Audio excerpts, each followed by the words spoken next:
What is up, guys? Welcome on out. Final game of the season recap. And unfortunately, some of you may have heard this is going to be the final Bruin Bible episode. We are going to do one more joint crossover episode talking about recruiting with USC and UCLA. So, guys, make sure to check that out.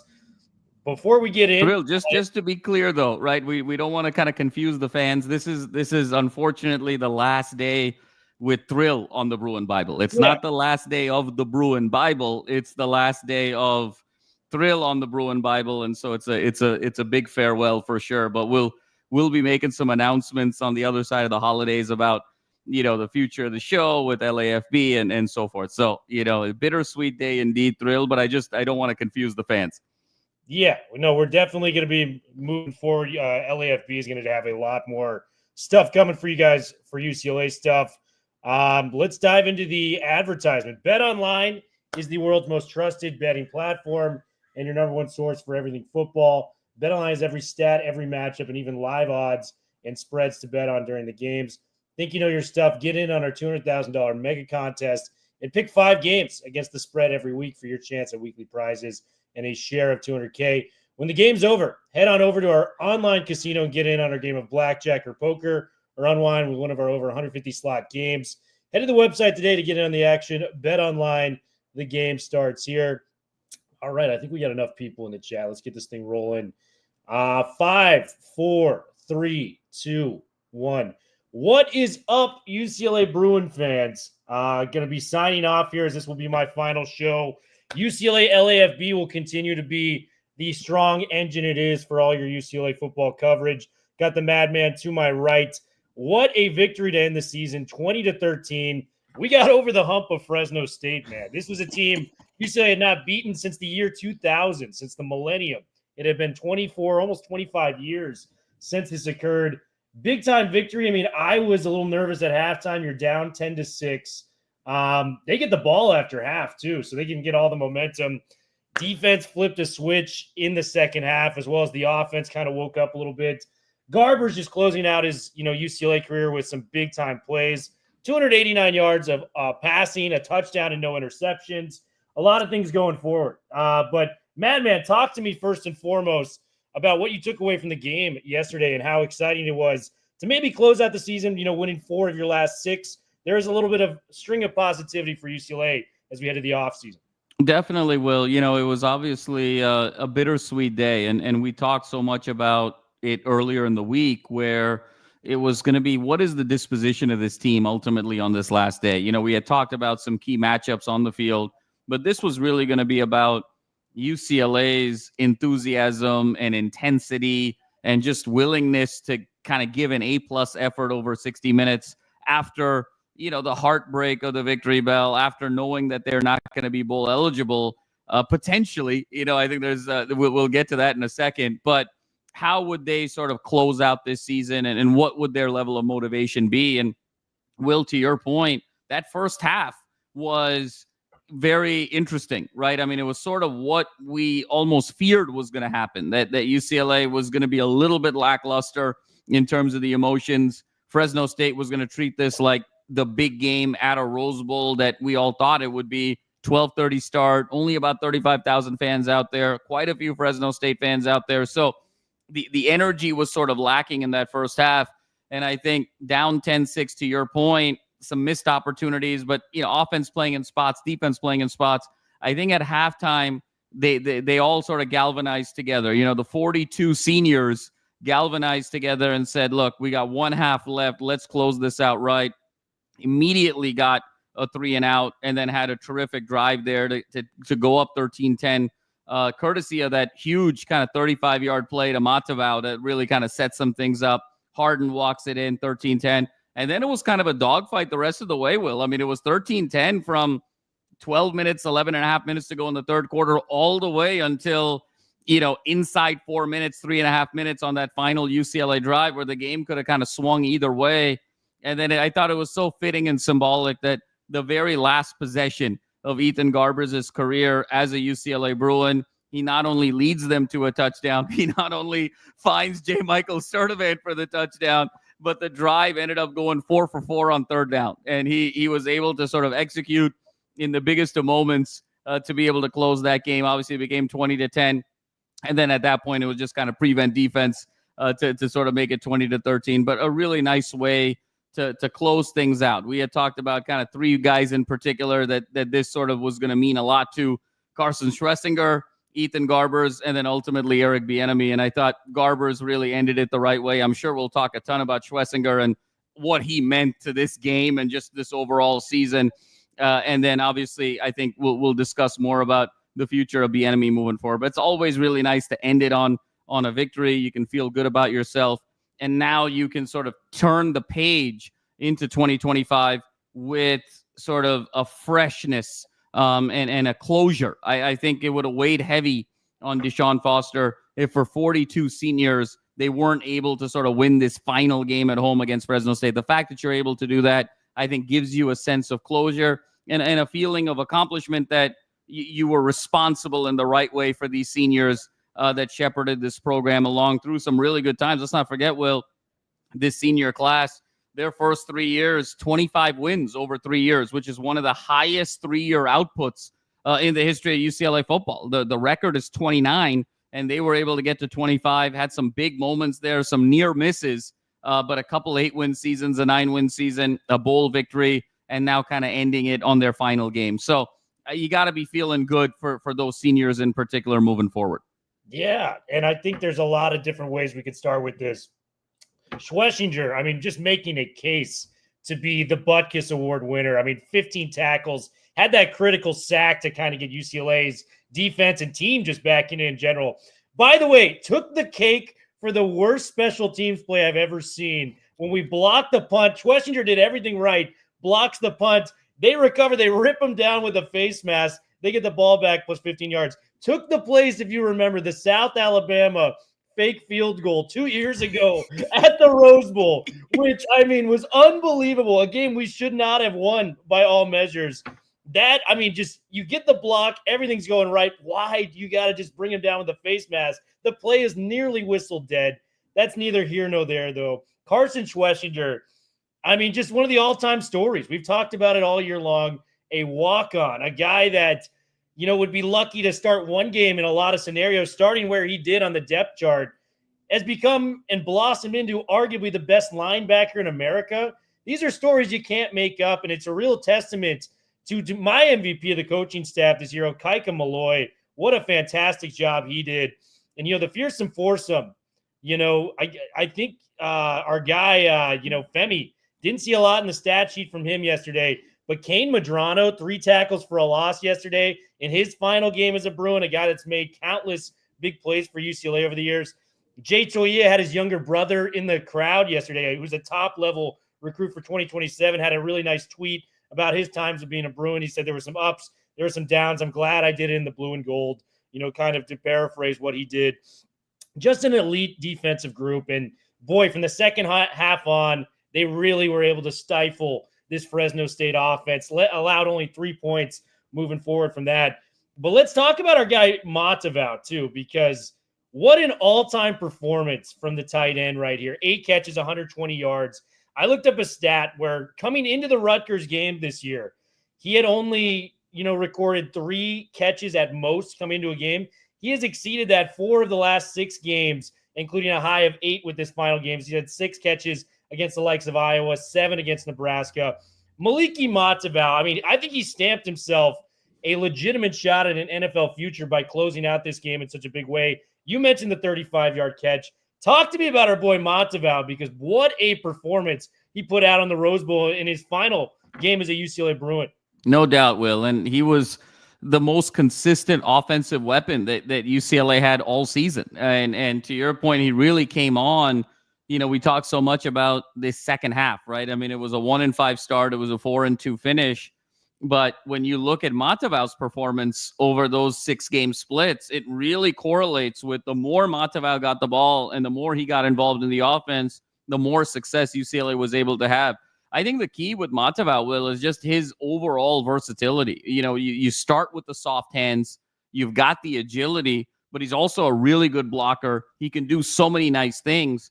And I think he's going to find himself onto an NFL roster next year, no question about it. He was really instrumental to everything that UCLA wanted to do this year. Because again, as this offensive line went through their journey in 2024, there really weren't a ton of opportunities for Ethan Garbers to be able to push the ball significantly down the field. It's the reason why J. Mike has always been this sort of unlocked, this sort of locked secret, I should say, in challenge to be unlocked.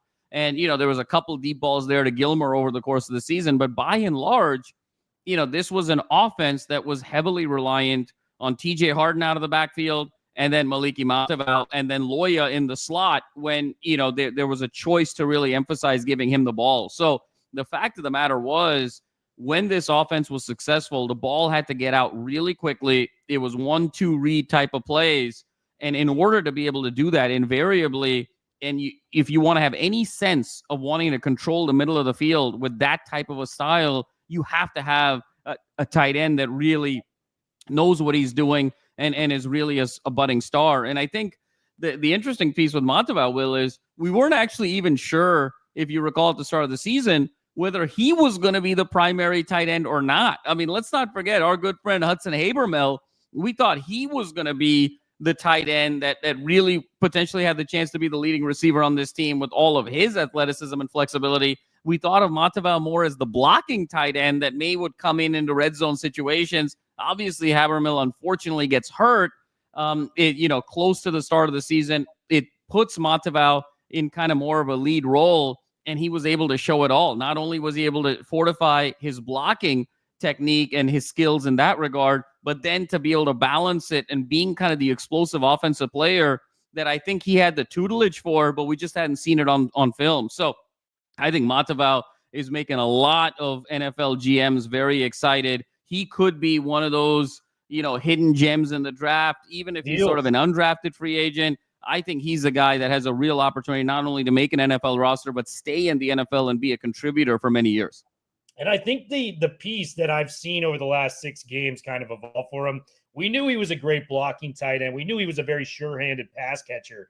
The speed he had in this game to get, gains of 30-plus yards, 20-plus yards on some of these catches, we just weren't seeing at the beginning of the season. You know what I mean? So instead of those 10 to 12-yard gains, which you would anticipate with a guy like Motavao, I mean, you remember the touchdown we scored against USC. It was a screenplay. It was all Yak after that for him. Yes. And Yak is the key to being a tight end at the NFL level. So Motavao brings a lot of the intangibles. If you can get that 40 right, I'm not the biggest 40-yard dash person, but for a position like the tight end in the NFL as it stands today, if you can get that 40 right or can get that mile per hour, that tracker that they have now, there's a room for Motavao in an NFL tight end room moving forward. So love what he brought to the table, our guy Maliki. And, I want to ask and kind of follow up on this, man, because where do we go from here? We've gotten to 5-7 on the year. We came 1 game short of our ultimate goal of a bowl game. That was what you and I kind of decided at season's beginning would be a successful initial campaign for Deshaun Foster. You're 5-7. You didn't exactly reach your goal. There's a lot of room to grow right here. I mean, you mentioned 42 seniors are moving on. Schwessinger, Toia, these guys aren't coming back next year. Where do we go from here? We've already kind of started with the transfer portal. We got Wilson, the wide receiver from Arkansas. I think you can expect TJ Harden back. I think you can expect Anthony Frias, who was actually getting some, run yesterday, did some nice things. Quasi's coming back, who had a big game himself, 4 catches for 54 yards. But, the outlying things that need to be improved, offensive line was not frankly good yesterday. 3 sacks allowed, 6 tackles for a loss. It's one thing when you're doing that against, the Iowas or, a Big Ten opponent. Doing that against Fresno State is a no bueno type of situation for UCLA. And the penalties, man. 8 penalties, 70 yards. We talked about the undisciplined face mask on the blocked punt.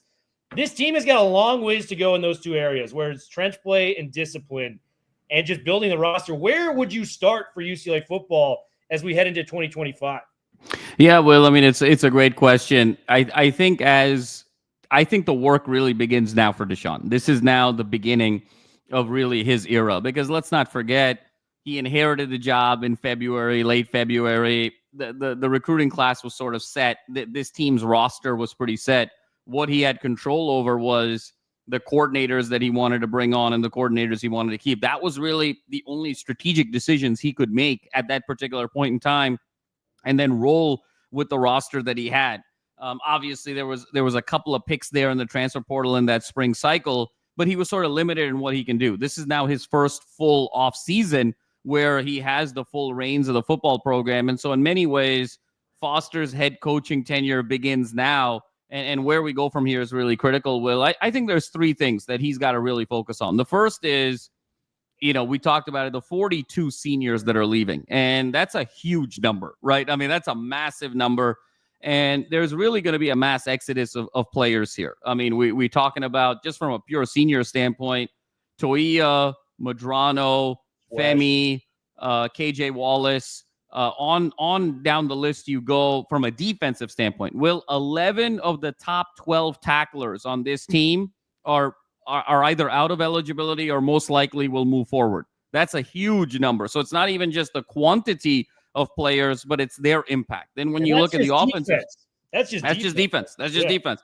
And then when you look at the offensive side, you're obviously looking at Logan Loya, Motavao. You're looking at your two most consistent offensive linemen in Holstige and Carlin. You're looking at running backs 2 and 3 in terms of Keegan Jones and Berger. And then obviously you're going to have a new quarterback next year with Garber's gone. So when you look at the 5 or 6 really key offensive players, and then you look at the 10, 11, 12 really key defensive players, plus the depth that's going away, you're really starting from the ground floor. And I know there was a lot of conversation about, well, Schlesinger has got one more year of eligibility. The fact, Will, that A, he had such a decorated season as a Butkus Award winner. B, he ran out with the seniors. His family was there. And C, just given the window of opportunity that you have and just how physical a game this is, and injuries play such a huge role, Schlesinger needs to go to the NFL and will go to the NFL. And so what does that mean, right? The entire fearsome foursome needs to be replaced next year. Yeah. And now, from an offensive line perspective, you've got DiGiorgio coming back, you got Nicky Prongos, and you got Sam Yoon, but now you got 2 holes that you're going to need to go fill. And let's not forget, there's also this issue known as depth on the offensive line that you need to go address. So there's a real cleaning of the house here, Will, that's going to be taking place. I think next year is going to be frankly a rebuilding year for Deshaun. And so I think he's got to look at this from the perspective of, I'm going to rebuild next year's team. Obviously, when you look at the recruiting class right now, the high school recruiting class is top 40. A lot of 3-star guys that are going to take a while to develop, a year or two to develop. There's a couple of 4-stars, hopefully that UCLA can kind of close on, including Madden at quarterback. But there's a couple of guys there on the trenches that could be huge. But this is going to be a 3-win team next year, roughly. I mean, in terms of, unless there's some staggering improvement with the transfer portal, which I don't necessarily see happening. You're going to get 4, 5, 6 guys to be able to fill slots. This is going to be a 3-win team next year, and it's going to be all about developing the young players. So that's the mindset that I think the fan base, as well as the coaching staff, as well as the players need to take. Now, the question, Will, becomes, what is the level of rope and timeline that Deshaun Foster has, right? Because he's got a 3-year contract. Next year is going to be year 2. And there's 2 ways to take it. Martin Jarman just had a 3-year extension. You have a new chancellor coming in January 1st that's presumably going to have a 5 to 7 year run as chancellor. The fact that Martin Jarman got extended even before that happened tells you that Jarman's going to get a lot more rope over the athletic department than even the chancellor. And it seems like Martin Jarman and Foster have a really tight relationship. I mean, even after the game, they had that big hug, that big embrace. They seem to really embrace each other after every home game. And so with that being said, it feels like Foster's got kind of a longer window to sort of bring in his guys and build kind of the culture, which means that even if 2025 is a rebuilding year and 2026 is a rebuilding year, it sounds like they're going to play this more in terms of the longer haul versus the alternative, where if you had a lot of pressure that you have to win by year 3 or you're not going to get extended, that then forces you, Will, to kind of lean more into the transfer portal, right? And get these 1-year rentals that are going to give you greater output in one particular season, but you're going to have to redo it. It's kind of the John Calipari model in college football. You don't really have a ton of continuity. You're not going to build a ton of long-term culture, but if you want the short-term gains, right? So the question is, do you want the short-term gains, Or do you want a shot at long-term sort of sustainable success? But in doing so, recognizing that 2025 certainly and probably 2026 are going to be rebuilding years where you're looking at kind of 3 to 5 win teams. So these guys grow over time. That is going to be fascinating to see how that plays out, and how UCLA attacks the transfer portal in particular, I think is going to be very telling there. So in terms of losing the talent, Will, in terms of getting it back is one thing. And I think the other piece here is Deshaun needs to find his voice as a head coach. And that's sort of a loaded term, obviously, after Big Ten Media Day. But I think two things he needs to sort of overcome. One is he's talked so much about discipline being his primary pillar of this program. And this is one of the most undisciplined teams in all of college football. And so that cannot stay where it is. You have to reconcile that. And so there's something going on there where you're saying your first principle is discipline, and yet you're the most undisciplined team. So either your message is not coming across, your tactics are not coming across, guys don't believe what you say, you need to sort of enhance the charisma, or you need to sort of bring people around you that are going to really reinforce that message in a way that is receptible to these players and digestible to these players, and in a way that they're actually going to be able to demonstrate it on the field. So I think he's got to find his voice, Will, moving forward. And I think the other piece is going to be, what is the dynamic between him and Eric Bieniemy going to be moving forward? Because you and I talked about this way early, right? I mean, we talked about this way back in the spring, where when we went to spring practice and fall ball, it didn't look like Deshaun Foster was the head coach. It looked like Eric Bieniemy was the head coach, and Deshaun Foster was sort of peppering himself around into different position groups and putting in his inputs. But when you talked about the command, the voice, the center of attention, the center of gravity, the center of energy, everywhere the players were, it was all Bieniemy. And so now moving forward, Bieniemy, I think, has a make it or break it year in year 2 here after the way this offense played this year. So how does Deshaun balance Bieniemy being this fiery, great, potentially offensive coordinator, but also recognizing that he is the head coach? I think he deferred a little bit too much to Bieniemy because of that experience difference. But I think Deshaun needs to find his voice in terms of his pillars, in terms of, what is being received by his players, and then the dynamic with him and Bieniemy. Like, it's got to be clear that Foster's the head coach and Bieniemy is a coordinator, and he's got to sort of figure that out. So to me, it's going to come down, Will, in closing, player development. What's the timeline with the Chancellor and Jarman, and then finding his voice? I think those are the three things. If I were Deshaun Foster, that's where I would be focusing my calories.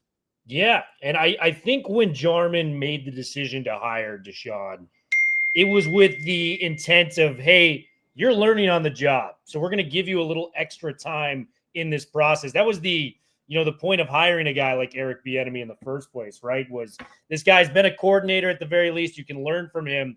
And I agree with you. I think he deferred a little bit too much in year 1, but it's one of those jobs where you can only learn unless you do. It's like riding a bike, right?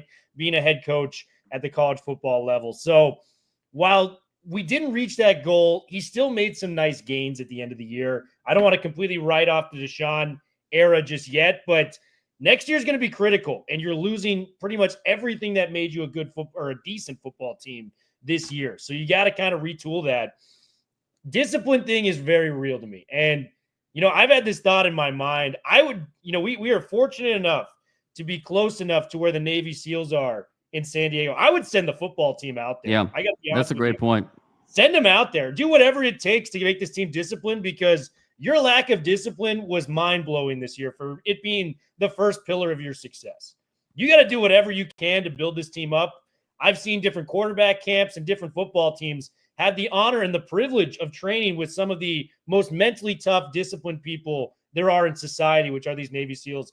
Go train with them, man. Like, it may not be that scenario, but find what fits your football team and the ideal situation of what a disciplined team looks like, and have them model that, because you can only go up from here. 8 penalties for 70 yards against Fresno State.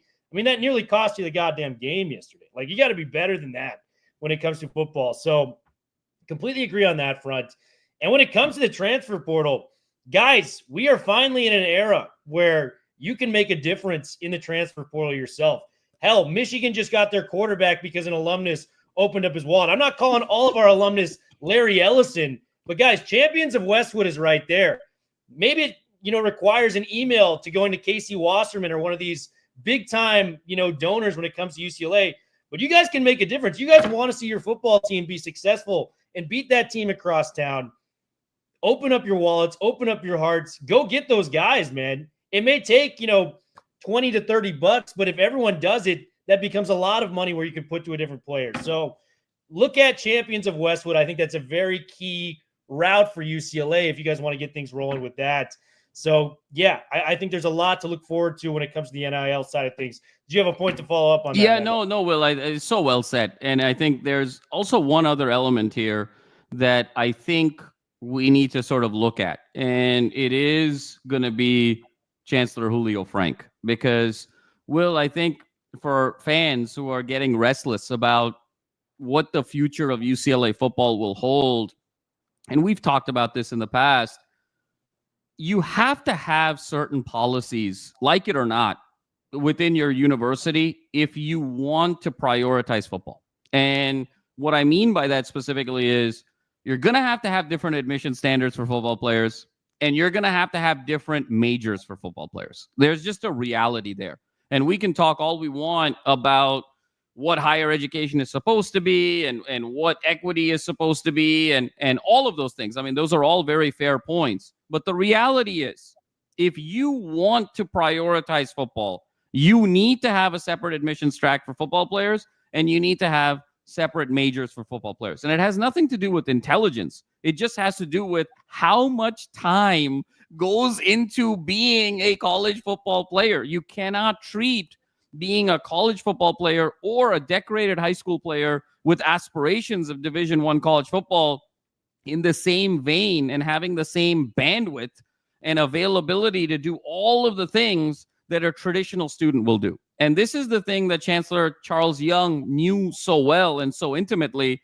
And it's not rocket science that over his 25 years as chancellor was some of the best football that UCLA has had. It was under Chancellor Young that Donahue was able to succeed. It was the 3 Rose Bowls in 4 years in the 80s. It was the 8 straight against SC in the 90s. It was the 20 straight with Bob Toledo. And so all of that translated into really tangible success. Albert Carnesel, Gene Block Albert Carnesel in particular didn't believe in that. And he believed that academics is first, research is first, medical is first, service is first, and football is just kind of an extracurricular activity. He did away with those policies. He did away with those systemic mechanisms to be able to have top flight talent. And you saw that. And Gene Block basically just took what Albert Carnesel did and kind of kept the status quo. So Julio Frank plays a huge role in this, January 1st, because if he sees the value as somebody that went to the University of Miami and was the president, saw what big time football was all about, and sees how galvanizing a mechanism football is for alumni, for students, for parents, for donors, he's going to have to change some policies there. So it's got to be a partnership with Julio Frank, Martin Jarman, and Deshaun Foster. To just have Deshaun Foster bear this burden of trying to turn UCLA into a contender without policies by the university, that's going to be a tall order. So I think that's also going to be a fascinating part to see. We all play a role in this. Deshaun has to be a better coach. Martin Jarman has to be a better athletic director, to your point, Will, in terms of raising money and getting people excited. But then Julio Frank has to be able to change the policies in a way that are more friendly to football players. So all three elements, all three individuals play a huge role. And so I think that's also a lens that as fans we need to look at, that it can't just all be on Deshaun. All three of these guys need to be able to play their role moving forward. And if Julio Frank doesn't change those policies, then it's going to be hard as fans to be able to have outsized expectations, right? And then because if those policies don't change, the reality is more investment is needed, more time is needed, more resources are needed, more emphasis is needed to be really good in college football now more than ever. And so that is really something that we need to keep an eye for, because if those policies don't change, then it's hard and unfair, even as fans, to have outsized expectations. Then you have to change what the definition of success is moving forward. And I think these are all the types of questions to think about over the course of this offseason moving forward. Yeah. And I mean, it's going to be a hard climb to get back to that point. You know, we're starting from scratch next year, as you laid out so perfectly. But this is UCLA, man. This is the school of champions. This is the blue and gold. We've had Kareem, we've had Jackie Robinson, Arthur Ashe. Just what this school means to not only the city of Los Angeles, but to the rest of the world. If any school can get it done, I'm going to put my money on UCLA to figure it out. Man, I just want to take a moment just to say how grateful I am to be able to do this show with you. My emotions have kind of been all over this episode, but it is very emotional, man. It's the last time I'm going to be joining you on this show, and it's been a hell of a run, man. 4 years of putting in awesome work, and just grateful for you coming in every day and making this a show that's fun and intellectually challenging me when it comes to the philosophies of football and how UCLA applies to them, man. So I just want to give you a huge shout out as the best podcast partner I could have ever asked for. Well, so, I'm going to miss you so deeply. And, you know, we don't know what the future is going to hold here in terms of, you know, this show and content with LAFB moving forward. We'll have those conversations and we'll share it with the fans on the other side of the holidays. So more to come on that. But the one thing I'll say is, you know, you have meant so much to me, and you know that offline. And we're such good friends, and I care about you so deeply that this show is not going to be the same in whatever form this is without you. This is really kind of the end of a chapter for sure. And Will, it has been one of the great honors of my life to be able to be your co-host on this show, and just the ride that we've been on over these last 3 sort of years and 4 seasons, you know, like the 3 years of human time and the 4 seasons of football time. In so many ways, it's been a lifetime of memories. I love you so much, and I'm just so excited about your next steps and just all the success that you're going to have moving forward in this. My heart is empty, and there's a void that will be there moving forward, because you've meant so much to me. You've meant so much to the UCLA fan base. You've meant so much to the Los Angeles Football Network. There is no replacing Will Decker. You know, you try and figure out how to sort of piece it together moving forward, but there's no replacing Will Decker, because you are one of one, my friend. You're my brother, and you know, we're gonna have so much fun, you know, in life moving forward as well. We're gonna be going to lots of basketball games together and hanging out a ton. But this is sort of the end of a chapter of our podcasting together, and I just root for your success. I'm your biggest fan. I love you so much, and it's certainly a bittersweet day, indeed. More bitter than sweet. Love you too, man. And it brought me back to some memories. I mean, I went and watched the Sun Bowl video of us having to do it right after the game of, to me, the most disappointing loss of the Chip Kelly era. I know we've had conversations within the network, like which one was the best, which one was the worst. That one right there, man. You know, Nick Patty coming in there. And you and I just had the most backbreaking loss and have to go immediately live after the game. And you could just see it on our faces, just how disgruntled and pissed off we were. And then just the highs. I mean, one of my favorite podcasts I've ever done was when we upset USC last year with Caleb Williams. And you and I, you could just feel the fire coming out of this pod, talking about how proud we were of UCLA coming out there and rallying. So, man, just all those memories sticking with me. And, you know, we're going to do one more show. We are doing a class breakdown for UCLA football and USC. It's going to be more of a dual podcast between Salute to Troy and Bruin Bible. So this will be like the last official Bruin Bible episode. So, yeah, man, it's going to be a blast. Thank you guys for everyone tuning in. This means the world. Last episode coming this Wednesday, I believe. So you guys stay tuned for that. Not the last episode of UCLA LAFB covering everything. So you guys stay tuned for whatever they've got in store coming forward. It's going to be awesome. It's going to be great. LA Football Network, one of the best places ever to be as an employer. So love you guys, man.